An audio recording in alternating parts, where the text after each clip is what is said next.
Wala nang kailangan dagdag na dokumento para sa Zero Balance Billing Program sa mga ospital na pinatatakbo ng Department of Health. Ito ang paglilinaw ng DOH sa publiko para maka-avail ng Zero Balance Billing. Ang detalye sa report ni Bien Manalo. Sa ika-4 na State of the Nation address ni Pangulong Ferdinand R. Marcos Jr., ipinag-utos niya na wala nang babayaran ang bawat Pilipino sa mga serbisyo at gamot sa mga DOH Hospital Basic Accommodation. Itinuloy na po natin ang Zero Balance Billing. Libre po. Ibig sabihin, ang serbisyo sa basic accommodation sa ating mga DOH na ospital, wala nang babayaran ang pasyente dahil bayad na ang bill ninyo.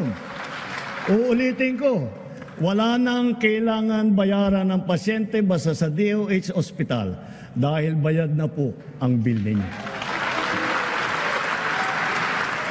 Sa pamamagitan ng dagdag na 15% na pondo sa Maintenance and Other Operating Expense o MOOE na ipinag-utos mismo ng Pangulo, mas handa na ang mga DOH hospital na tumugon at maipatupad ang No Balance Billing Policy.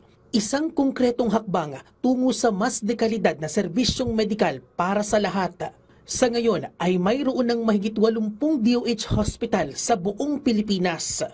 So actually nag-umpisa na kami mag no balance billing nung May 14 at kaya namin. So tuloy-tuloy na yan.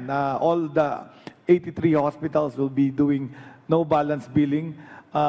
Tulong din dyan yung MAIFIP program, Medical Assistance for Indigent and Financially Incapacitated Patients.